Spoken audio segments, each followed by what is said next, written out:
দুনিয়ার ব্যাপারে বুঝেন, আরো দেখেন, আরো ভাবেন, একজন একজন করে ভাবেন।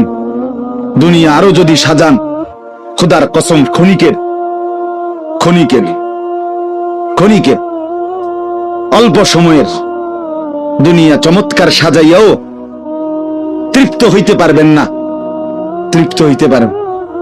এবছর চমৎকার রং দিছেন বিল্ডিং এ, 2 বছরের মাথাত বিভিন্ন খান দিয়া চামড়া উঠিয়া এটা আবার যে সে, ঠিকই না বলেন?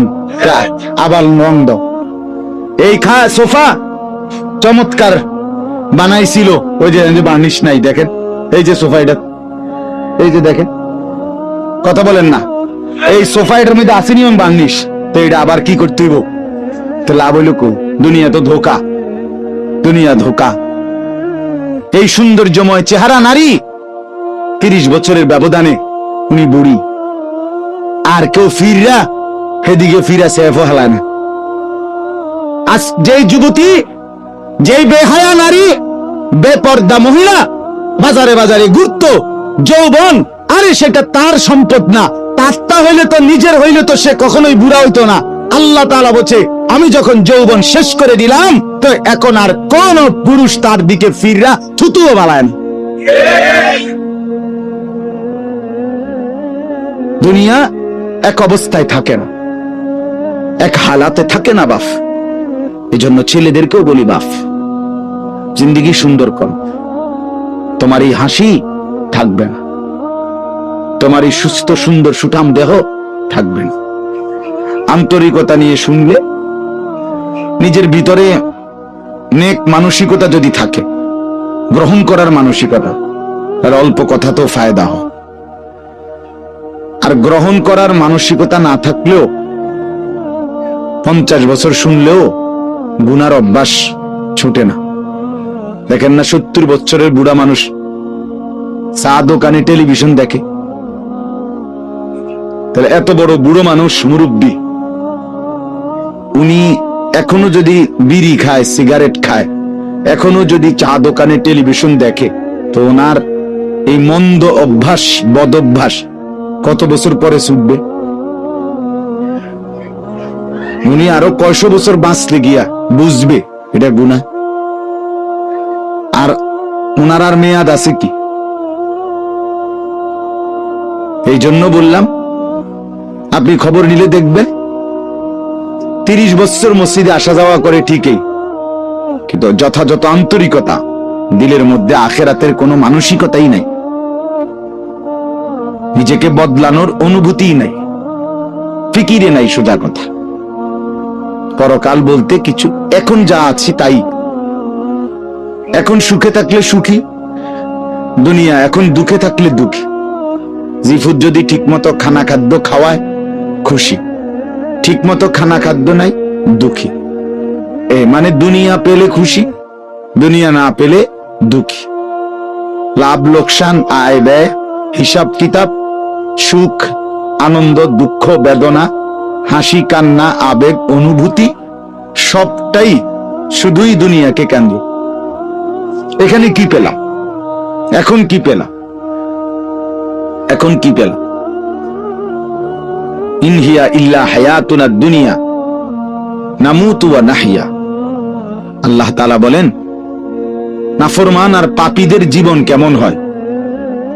কোরআনে আল্লাহ বলছেন, তাদের অবস্থা হয় এমন যে তারা বলে জীবন কেবলই দুনিয়াটা, আর কোথাও জীবন নেই, আর কিছু নেই।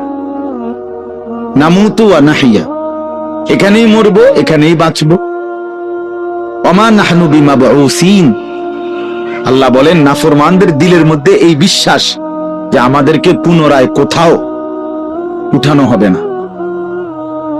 আল্লাহ যে বলছেন হাসরের ময়দানে তোমাদেরকে উঠানো হবে, সুম্মা ইন্নাকুম ইয়াউমাল কিয়ামাতি তুবআসুন। আল্লাহ তাআলা বলেন, তোমাদের প্রত্যেককে কিয়ামতের দিন হাসরের মাঠে তোলা হবে। আল্লাহ বলেন, বেঈমানের দিলে এটা থাকে না। তার কথা হলো, প্রাপ্তি অপ্রাপ্তি, লাভ লোকসান, ভালো মন্দ, হাসি আনন্দ, দুনিয়া। ছেলে বিদেশ থেকে টাকা পাঠাইতেছে, খুশি। ছেলে বিদেশ থেকে টাকা টুকা ঠিক মতো দেয় না বা কামাই রোজগারি কম, জিজ্ঞাসা করবেন কেমন আছেন, কি এর বালা? আমরা আর বালা কি এর? হ্যাঁ, কি সমস্যা কি তা চাচা? এ ফোলাগারে কত ঋণ ফিন কইরা সুদে টাকা নিয়া কিস্তিতে টাকা লইয়া বিদেশ পাঠাইছি, তেন টাকা পয়সা পাঠায় না, আর বালা কি? তাহলে উনি দুঃখী কেন? টাকা নাই, আবার টাকা পাঠাইতেছে, মাশাআল্লাহ, পান খাওয়ার স্টাইলই আলাদা, চা খানার ঢঙে আলাদা, কথাবার্তার স্টাইলই ভিন্ন। কেমন আছেন? আছি আল্লাহর রহমতে, আপনাকে দোয়ায়, দর্জনের দোয়ায় আল্লাহ ভালোই রাখছে। কেমনে ভালো? এতে আল্লাহর রহমতে টাকা পাঠায়, আমরা তার মা আমি আমরা মিল্লা খাইয়া পইরা ভালো আছি। তাহলে ভালো থাকে দুনিয়া, ভালো থাকলে ভালো নাই দুনিয়া, ভালো না থাকে তো আখিরাত, কবর, মৃত্যু পরবর্তী জিন্দেগি, সের জন্য কি ব্যাপার? তার জন্য কোনো আলোচনা লাগবে না,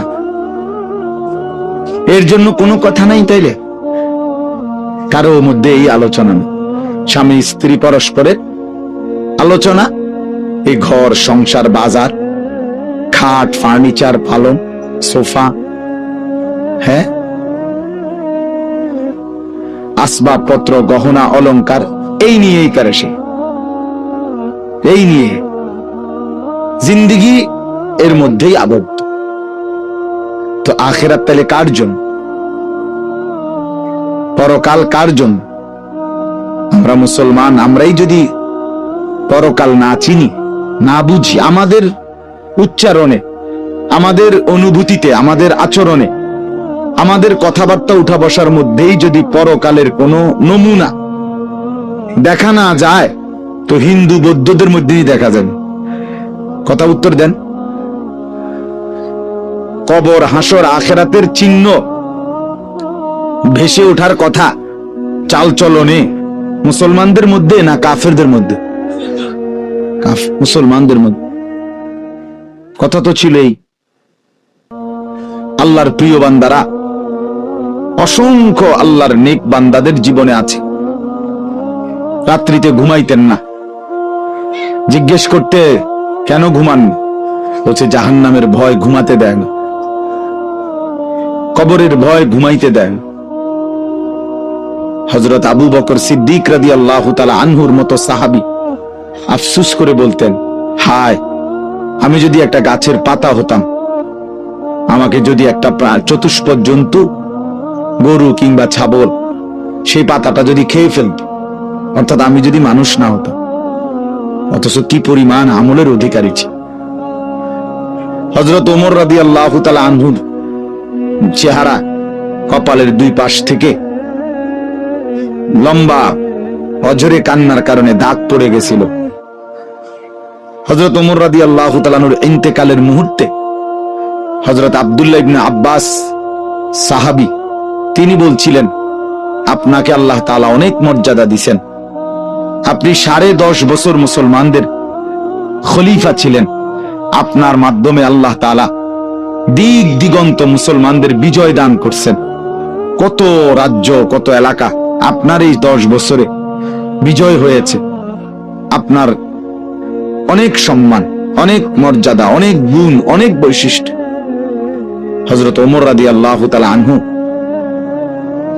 কিতাবের মধ্যে আছে, উনি চোখের পানি ফেলে বললেন আব্দুল্লাহ ইবনে আব্বাসকে, শোনো, আমি আল্লাহ তাআলার কাছে এতটুকু আশা করি শুধু, যে আল্লাহ, আমার জীবনের যা নেকি আর আমার জীবনের যা গুনাহ, কমপক্ষে আমার নেকিগুলো যেন আমার গুনার মোকাবেলায় বরাবর হয়। অর্থাৎ এতটুকু নেকি যেন কমপক্ষে হয় যে গুনাহগুলোকে মোচন করে দেয়, নেকিগুলো দিয়ে গুনাহগুলো যেন মিটে বরাবর হয়। এর দূরে যদি হয় তো আমি আল্লাহর কাছে সন্তুষ্ট নিজেকে মনে করি, আমার এর দূরে সারবে। অর্থাৎ নিজের এই বিপুল পরিমাণ নেক আমলকে কিছুই মনে করেন, সামান্য। তা আমাদের পুঁজি কোথায়? আমাদের